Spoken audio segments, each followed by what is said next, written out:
একদিন তোমারও মন চাইবে সেজদা দিতে, মনে রাখো তখন কোমর সায় দিবে না, হাঁটু সায় দিবে না। এই তোমার ভাই হাসান জামিলের দিকে তাকায় দেখো না, একদিন তোমার মতো যুবক তো আমিও ছিলাম রে ভাই। আহারে এমন মন চাইলেও তো পারি না অনেক আমল করার জন্য। বসলে উঠতে মনে চায় না, শুইলে উঠতে মনে চায় না, মাথা চক্কর মারে। আহা এখন মাঝে মধ্যে আফসোস লাগে আর কান্দি বসে বসে। বালে হয়েছি 35 বছর উপরে হয়ে গেছে, 34 বছর। আফসোস লাগে, আহ এই 34 বছর কি করলাম। প্রতিদিন 2 রাকাত অতিরিক্ত নফল নামাজ পড়লে আজকে আমল নামায় আমার কতগুলো নফল নামাজ জমত। প্রতিদিন একবার করে অতিরিক্ত ইস্তেগফার পড়লে আজকে আমল নামায় কতগুলো ইস্তেগফার জমত।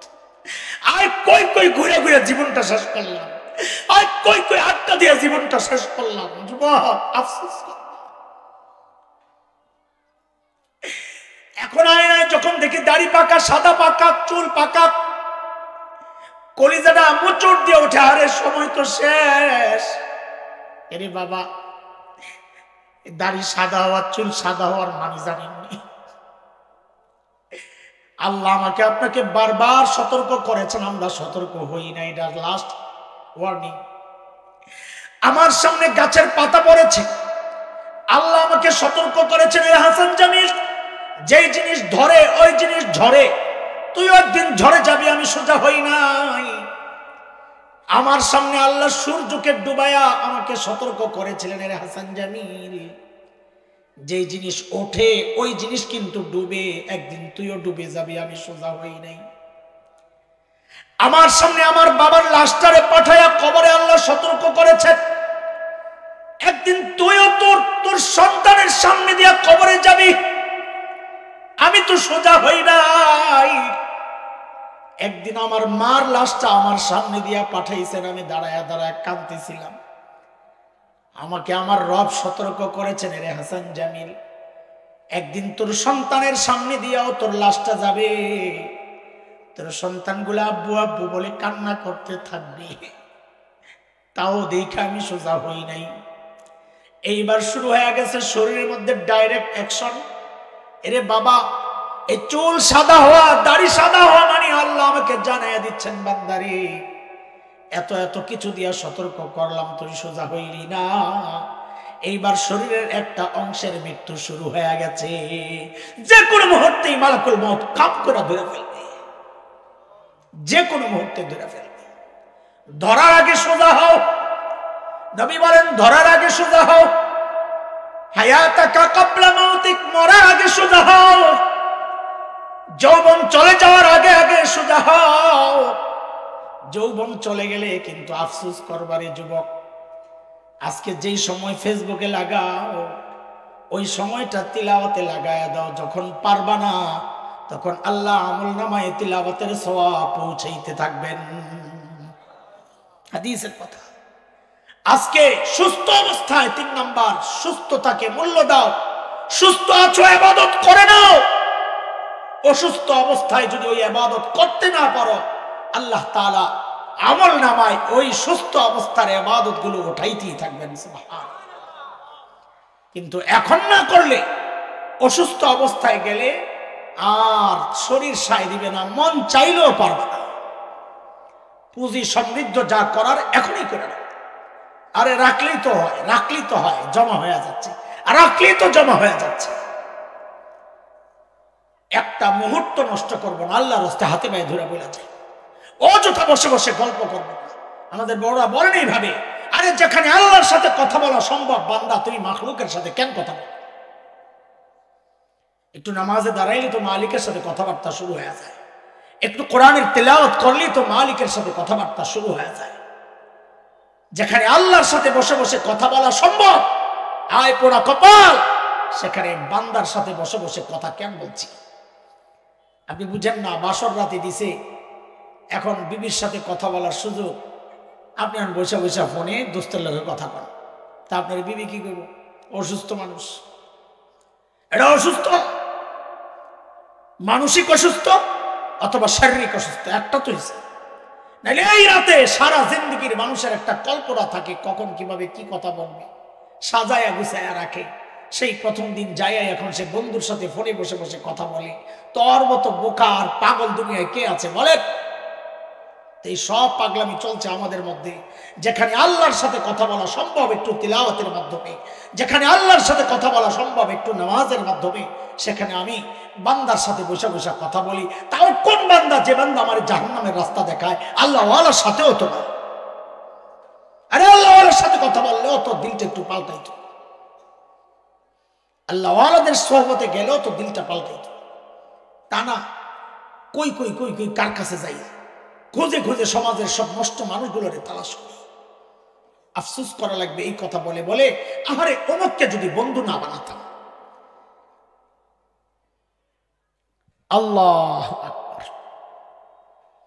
এই জন্য বলি, যুবক, আমাদেরকে ডেকেছ, কথা বললে সত্য হয়ে যায়, কিন্তু আল্লাহকে হাজির নাজির রেখে বলছি, কথাগুলো তোমাদেরকে কষ্ট দেওয়ার জন্য বলছি না। একটা সময় পার করে আসছি, এখন আফসোস করি, আমার মতো যেন কারো আফসোস করতে না হয়, সেই জন্য বলতেছি। নিজে আফসোস করি, নিজে আফসোস করি, আল্লাহর কসম খায়া বলে আফসোস করি, আল্লাহর কসম খায়া বলে আফসোস করি। কি করলাম? হায় কি করলাম? এই আফসোস যেন তোদের করতে না হয়, এজন্য বলি, পায়ে হাত দিয়ে বলি, সময়টারে কাজে লাগা, সময়টারে কাজে লাগা। দোস্ত, সময় কাজে লাগাও। মা, সময় কাজে লাগাও। বোন, সময় কাজে লাগাও। আফসোস করা লাগবে।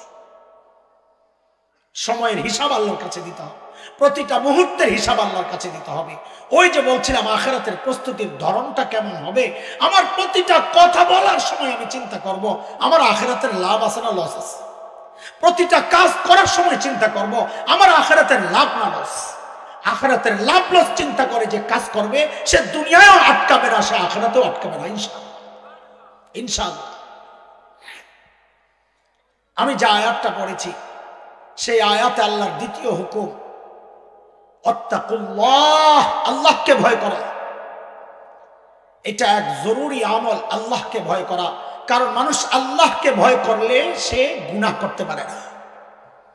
কুরআন আল কারীমের সূরাতুল হাশরের একটা আয়াত আমি পড়েছি, 18 নম্বর আয়াত,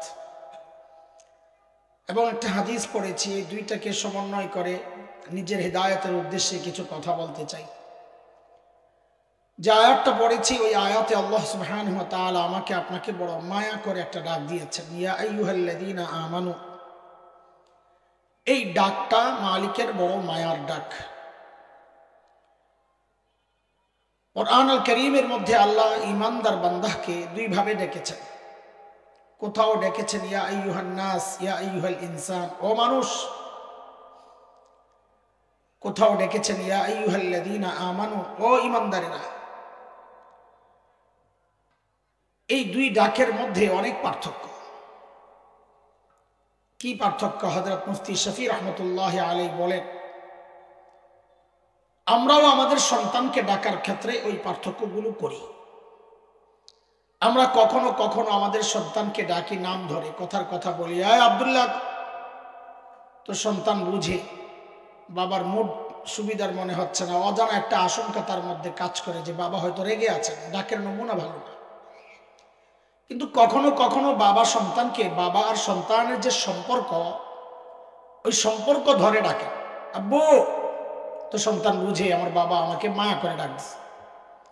ঠিক আল্লাহ তাআলা যখন বলেন ও মানুষ, যেন আল্লাহ নাম ধরে ডাকছেন, হয়তো রেগে আছে, কিন্তু যখন আল্লাহর সাথে বান্দার যে সম্পর্ক, ঈমানের সম্পর্ক, ওই সম্পর্ক ধরে যখন ডাক দিয়ে বলেন ও ঈমানদারেরা, তখন বুঝে নেওয়া যে আমার মালিক আমাকে বড় মায়া করে একটা ডাক দিয়েছে। নিশ্চয়ই কোনো দামি কিছু আমাকে বলতে চাচ্ছেন, যেটা আমার জন্য অনেক বেশি উপকারী। তা আমি যে আয়াতটা পড়েছি, এই আয়াত মালিক ডেকে কি বলছেন? আল্লাহ বলেন, ইয়া আইয়ুহাল্লাযীনা আমানুত্তাকুল্লাহ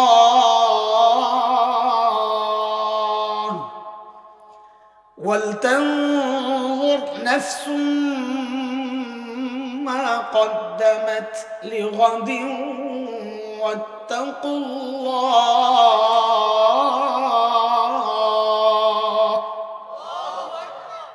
আল্লাহ দুইটা হুকুম করেছেন এই আয়াতে। খুব ছোট্ট করে বলবো কথা, সময় তো কম আসলে, মাগরিবের পর থেকে এসা পর্যন্ত সময়টা খুবই ছোট। তো অল্প সময়ের মধ্যে চেষ্টা করব যেন আমার হেদায়েতের কিছু কথা আসে, আমারও চিকিৎসা হয়, আমার মতো রোগী কেউ থাকলে তারও চিকিৎসা হয়। আল্লাহ বলেন, ও ঈমানদারেরা আল্লাহকে ভয় করো, এক হুকুম। দুই, ওয়াল তানজুর নাফসুম মা কদ্দামাত লিগাদ, প্রত্যেকটা মানুষের উচিত তার আখিরাত নিয়ে চিন্তা করা, যে আমার আখিরাতের পুঁজি কি, কামাই কি, সম্বল কি। মালিকের সামনে দাঁড়াতে তো হবে না, তো কি নিয়ে দাঁড়াবো, আছে কি, পেশ করবো কি, এই চিন্তা আল্লাহ বলেন প্রত্যেকের করা উচিত। এমন না শুধু আপনারা করবেন বক্তাবাদ, শ্রোতা করবে বক্তাবাদ না, মুসল্লি করবে ইমামবাদ না, মুরিদরা করবে পীর সাহেববাদ না, না, এই চিন্তা প্রত্যেকের করা উচিত যে আমি আমার মালিকের সামনে কি নিয়ে দাঁড়াবো। আর এই চিন্তা তো নবী আলাইহিস সালাম নিজেও করেছেন। শাবান মাস যাচ্ছে না এখন, শাবান মাসে নবী আলাইহিস সালাম সবচেয়ে বেশি রোজা রাখছেন। একে তো রমজানের রোজা রাখছেন পুরোটাই, কিন্তু রমজান ছাড়া কোন অন্য মাসে রোজা সবচেয়ে বেশি রাখছেন নবী আলাইহিস সালাম কোন মাসে? এই যে এখন যে মাস চলছে এই মাসে শেষের দিকের এক দুইটা বাদ দিয়া পুরা মাস রোজা রাখছেন। কেন রাখছেন? এত রোজা কেন রাখছেন? তো নবী আলাইহিস সালামের বড় এক প্রিয় পিচ্চি ছিল ছোট, হযরত উসামা ইবনে যায়েদ, নবী আলাইহিস সালামের পালক ছেলে উসামা, তো পালক ছেলের ছেলে হিসাবে নাতি মতো আর কি। তো নাতি যায় দাদাকে জিজ্ঞেস করতেছে, তো জিজ্ঞেস করার সময় আমার বলে নাই দাদা, তখন ঠিকই জিজ্ঞেস করছে, ইয়া রাসূলুল্লাহ। কি বলেছে? ইয়া রাসূলুল্লাহ, আপনি এই মাসে এত রোজা কেন রাখেন? অন্য মাসে তো এত রোজা রাখতে দেখি না। মানে আখিরাতের চিন্তা যে নবী আলাইহিস সালাম কতটা করতেন নিজের ব্যাপারে, উম্মতের ব্যাপারে তো করেছেনই, নিজের ব্যাপারে কতটা করতেন এই হাদিসের একটা ছোট্ট অংশ থেকে বোঝা যায়। দোস্ত, এত রোজা আপনি এই মাসে কেন রাখেন? তো নবী আলাইহিস সালাম এক জবাব দিয়েছেন, কারণ এই মাসটা হচ্ছে একটা অবহেলিত মাস, অবহেলার শিকার হতে পারে। কেন? কারণটা কি? কারণ হচ্ছে মানুষ যখন খুব গুরুত্বপূর্ণ কিছু পাওয়া যায় তো সাথের ছোটগুলোর আর দাম থাকে না। একসময় দেখা যায় পকেটে 20 টাকাই অনেক দাম, রিক্সার জন্য লাগে, কিন্তু বহু হাজার টাকা পাওয়া গেলে ওই 20 টাকার আর দাম থাকে না। রজব এবং রমাজান দুই মাসের মাঝখানে হইল শাবান, সিরিয়াল রজব, শাবান, রমাজান। ইসলামের আগে থেকেই রজবের প্রতি মানুষের শ্রদ্ধাবোধ ছিল আরবের, যেহেতু নবী আল্লাহ তাআলা 4টা মাসকে সম্মানিত করেছেন, মুহররম, জিলকাদ, জিলহজ, রজব। সেই আসমান জমিন যেদিন সৃষ্টি করেছেন সেদিন থেকে। তো ইসলামের আগ থেকেই মানুষ রজবকে মূল্য দেয়, সম্মান করে, যেহেতু সম্মানিত মাস। ইসলামের পরে রমাজানকেও মূল্য দেয়। তো দুই পাশে দুই মূল্যবান মাস, এখন মাঝখানে পড়ছে শাবান। তো এই মাসটাকে কেউ যদি আবার অবহেলা করে, তো নবী আলাইহিস সালাম সেই জন্য বেশি বেশি রোজা রাখছেন। এক কারণ।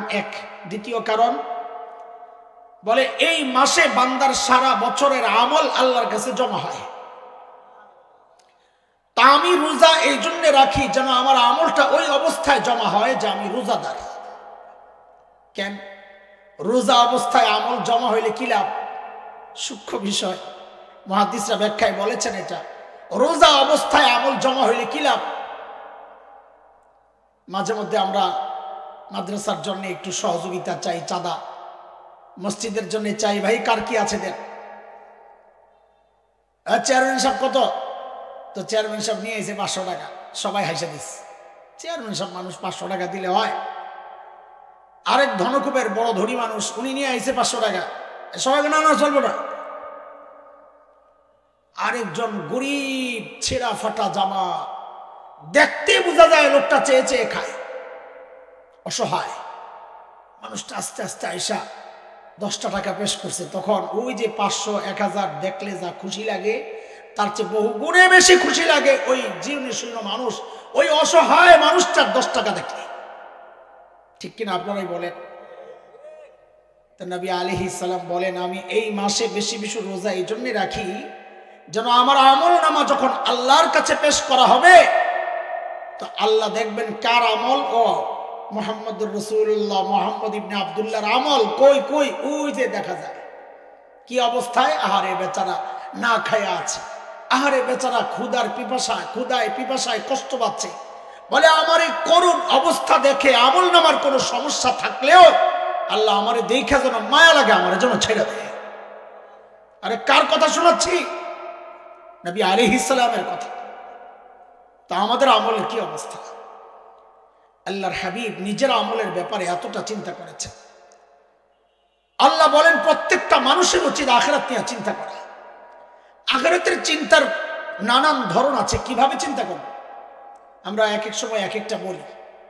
আজকে একটা হাদিস পড়ছি আপনাদের সামনে, যেহেতু যুবকদের আয়োজন, এলাকাবাসীও আছেন, তা আমি বিশেষ করে বলবো, যুবকরা বসছেও বেশি, মাশাআল্লাহ যুবকরা ভালো করে শোনো বিষয়টা। একটা হাদিস শোনাইছি, যা আখিরাতের প্রস্তুতিটা এইভাবেও হইতে পারে এই হাদিসটার উপর আমলের মাধ্যমে। কি সেটা? আল্লাহর হাবিব বলেন, ইগতানিম খামসান ক্বাবলা খামস, হায়াতাকা ক্বাবলা মাউতিক, ওয়া শাবাবাকা ক্বাবলা হারামিক, ওয়া সিহহাতাকা ক্বাবলা সাকামিক, ওয়া গিনাকা ক্বাবলা ফাকরিক, ওয়া ফারাগাকা ক্বাবলা শুগলিক, আও কামা ক্বালা আলাইহিস সালাতু ওয়াস সালাম। নবী বলেন 5টা নিয়ামতের মূল্য দাও চলে যাওয়ার আগে আগে, গেলে আফসোস করবে, কাজ হবে না, ফেরত আসবে না। 1 নাম্বার, তোমার হায়াত জীবনের মূল্য দাও মৃত্যুর আগে আগে। মরলে আবার আসার সম্ভাবনা আছে, কথা কর, আত্মা ফেরত আসে না, মরলে আর আসার সম্ভাবনা নাই। এই জন্য হায়াত থাকতে থাকতে জীবনটার মূল্য দাও। আরে মূল্য যে দিবেন, জীবনের দাম জানেন আপনি? আমরা আমাদের জীবনের দাম জানি না বলেই তো মূল্য দিতে পারি না। একটা বাচ্চারে হীরার টুকরা দিলেও ফলাইয়া দিবে, ওরা একটা 10 টাকার খেলনা দিলেও লুফে দিবে, কারণ ও হীরার টুকরার দাম জানে না। আমি আপনি আমাদের জীবনের দাম জানি না বলেই মূল্য দিই না। দাম কত, আসলে দাম কত, এটা বুঝার জন্য আপনাদেরকে একটা কথা জিজ্ঞেস করি। এই বলেন তো, সর্বোচ্চ বেতনের চাকরি কত শুনেছেন? মাসে সর্বোচ্চ বেতন পায় কত শুনছেন? একটা দুইটা বলেন, কথা নাই। আরে একটা বলেন। 8 লাখ, একজন পাওয়া গেছে 8 লাখ, 60 লাখ পাইছে মাসিক বেতন, মাশাআল্লাহ। আর আসেনি 2-4 জন? নাই, মানে 60 লাখ হয়ে গেছে। আর কত দাম উঠে গেছে সর্বোচ্চ না? ওই যে ইউরোপে ফুটবল লিগ হয়, ফুটবল খেলে যারা সেরা খেলোয়াড় টাইপের যারা আছে, ওনারা কি সপ্তাহে সপ্তাহে কোটি কোটি টাকা বেতন পায়, মাসিক না, সপ্তাহে সপ্তাহে কোটি কোটি টাকা। আচ্ছা, ওই চাকরিটা সস্তা চাকরি না দামি চাকরি? একটু বুঝা শুনে জবাব দিয়ে, দামি না সস্তা? দামি।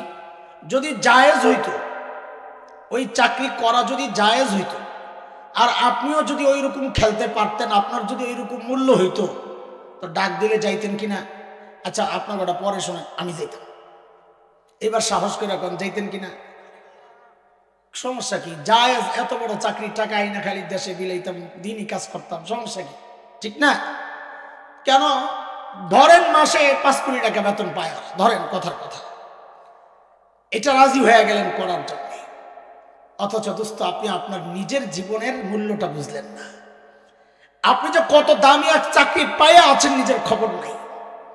আরে কি চাকরি? তো একটা ছোট্ট হাদিস শুনেন। আল্লাহর হাবিব সাল্লাল্লাহু আলাইহি ওয়াসাল্লাম বলেন, মান ক্বালা সুবহানাল্লাহি ওয়া বিহামদিহি গুরিসাত লাহু নাখলাতুন ফিল জান্নাহ। যে ব্যক্তি একবার পড়বে সুবহানাল্লাহি ওয়া বিহামদিহি, আল্লাহ তাআলা তার জন্য জান্নাতে একটা গাছ লাগায়া দিবেন। খালি সুবহানাল্লাহ পড়লেও লাগে এমন হাদিসও আছে। আচ্ছা, পরে ওই জায়গায় পরে যাইতেছে, একটু বলেন তো গাছটার সাইজটা কত বড় হইতে পারে? 10 হাত? কত? 20 হাত? আপনার কত হইলে চলবে বলেন? 100 হাত? আমি সহজে বুঝাই। এই যে এখানে একটা ছবি দেওয়া আছে, কিসের? নদী না, নদীর মতো। আসলে কি নদীটা এত ছোট? হ্যাঁ, এখানে যে ছবি, এই ছবির নদীটা কি এতটুকুই? বড় জিনিসটাকে ছোট করার কারণে ছোট হয়ে গেছে না? কিন্তু যদি একটা ছোট্ট জিনিসের ছবিটারে বড় বানায়, তাও কি জিনিসটা ছোট্ট থাকবে? ধরেন আমার আঙ্গুলটা, আমার বডিটারে যদি এমন একটা ছবি বানায় যে বডিটারে বানাইছে 500 হাত, তখনও কি আঙ্গুলটার সাইজ এটা থাকবে? এবার সহজে বুঝেন যে জান্নাতের গাছ কত বড়। সহজ হিসাব, আল্লাহ যেহেতু দিবেন এই দুনিয়ার কমপক্ষে 10 দুনিয়ার সমান এক একটা বাড়ি, তো ওই বাড়ির গাছগুলোও তো ওই রকম সাইজেরই হবে। হিসাব সোজা না? একবার সুবহানাল্লাহ পড়লেই সাথে সাথে জান্নাতে গাছ লেগে যায়। এইবার যারা পড়ছে এগো গাছ একটা লাগছে, এই ফাঁকি দিয়া যারা পড়ছে এগো লাগছে আরেকটা, এবার লাগছে আরেকটা, এইবার লাগছে আরেকটা, লাগছে আরেকটা, আরে আরেকটা লাগছে, এই পাশে লাগছে আরেকটা, ওই কোনা দিয়া লাগছে একটা, ওই পাশে লাগছে একটা, এই পাশে আরেকটা, পিছনে লাগছে আরেকটা। আরে চুপ কেন, লাগাইতে থাক না রে, লাগাও লাগাও লাগাও লাগাও।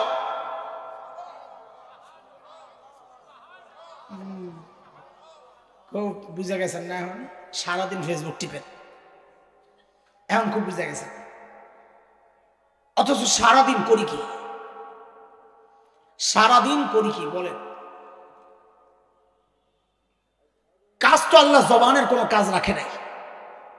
আল্লাহ কাজ দিয়েছেন হাতের, আল্লাহ কাজ দিয়েছেন পায়ের, জবানটারে আল্লাহ রাখছেন। তুই এই জবানের কাজ খালি আঙ্গ, আপনার জবানের তো কোনো কাজ নাই, সারাদিন অবসর। এই জন্য বলি দোস্ত, খেয়াল করে ও আমার অটোওয়ালা, রিক্সাওয়ালা, সারাদিন তুমি কষ্ট করো, হাত দিয়া প্যান্ডেল লাগাও, পা দিয়া চালাও, তুমি জবানটা চালু রাখো না কেন? কেন তুমি পড়ো না সুবহানাল্লাহ সুবহানাল্লাহ সুবহানাল্লাহ? দুনিয়ায় এই শরীরের ঘাম দিয়া তুমি পয়সা অর্জন করছো, আর আল্লাহ জানায়া দিচ্ছেন নবীর মাধ্যমে, বান্দারে আমি তোর জন্য জান্নাতে বাগান সাজাচ্ছি। ফাঁকি দিয়ে আবার লাগাই দিছে আরেকটা। দেখছেন অবস্থা? থামানো যায় না এখন। আর সারাদিন খালি ফেসবুক চালাও। আহা আহা, এই ফেসবুক আমার তিলাওয়াত শেষ করে ফেলছে, এই ফেসবুক আমার জিকির শেষ করে ফেলছে, এই ফেসবুক আমার আপনকে পর বানায় ফেলছে, পরকে আপন বানায় ফেলছে। এই ফেসবুক গীবতের রাস্তা খুলে দিচ্ছে, এই ফেসবুক বড়দেরকে উলঙ্গ করা শিখেছে। আহা, এই ফেসবুক আমার সব শেষ করে ফেলছে। এই জন্য ফালাও ফালাও। যুবক ডাকছো, তোমাদের বিরুদ্ধে কথা যায়, এগুলা বুঝি আমরা, আমাদের তো এই জন্য ভালো লাগে না তোমাদের। ফালাও, তেসবি হাতে লাও, তেসবি তেসবি, জিকির চালু করো জবানে, হায়াতের মূল্য দাও। আফসোস করবা একদিন, আফসোস করবা একদিন। কি বলে বলে, ইয়া লাইতানি কদ্দামতু লিহায়াতি, আহারে সময় মতো যদি একটু পুঁজি বানায় আসতাম, তো আজকে আর এই বিপদে পড়া লাগে না। যখন দেখবো গুনার আমল নামা ভারী হয়ে গেছে, সেদিন আফসোস করবো, কি করলাম দুনিয়ায়, কি করলাম। ইয়া লাইতানি ইত্তাখাযতু ফুলানান খলিলা, অমুককে যদি বন্ধু না বানাইতাম, ওকে বন্ধু বানানোর কারণেই ও বিভিন্ন নোংরা লিঙ্ক দিছে, আমি বসে বসে দেখছি। একজন আল্লাহ ওয়ালাকে যদি দোস্ত বানাইতাম, একটা নেককারকে যদি বন্ধু বানাইতাম, ও আমাকে জিকির শিখাইতো, তিলাওয়াত শিখাইতো, আমি তা করতাম। কি করলাম, কসম আল্লাহ, আফসোস করা লাগবে। লা হাওলা ওয়ালা কুওয়াতা ইল্লা বিল্লাহ। আল্লাহর হাবিব বলেন 2 নম্বর, শাবাবাকা ক্বাবলা হারামিক, যৌবনের মূল্য দাও বার্ধক্যের আগে আগে। এর যুবক, এখন তো যৌবন আছে, শক্তি আছে, একটা সময় এমন চলে আসবে, মন তো চাইবে ইবাদত করতে, কিন্তু শরীর সায় দিবে না, শরীর সায় দিবে না। মসজিদের মধ্যে দেখবা পেছন কাতারে চেয়ার আর চেয়ার, চেয়ারের মধ্যে বসে বসে মুরব্বীরা নামাজ পড়েন। আর এই মানুষটা যদি সেজদার দাম আর মূল্য জানতো, তো সেজদা না দেওয়ার, না দিতে পারার এই কষ্টে তার তো কলিজা ছেড়ে যাওয়ার কথা। কারণ আল্লাহ তাআলা বলেছেন, আল্লাহর নবী বলেছেন সাল্লাল্লাহু আলাইহি ওয়াসাল্লাম, ইন্না আকরাবা মা ইয়াকুনুল আবদু মির রাব্বিহি ওয়া হুয়া সাজিদ, একজন বান্দা আল্লাহর সবচেয়ে নিকটে পৌঁছে যায় যখন সে সিজদায় লুটায়। এই মানুষটা এখন সিজদা দিতে চায় কিন্তু তার কোমর সায় দেয় না, হাঁটু সায় দেয় না।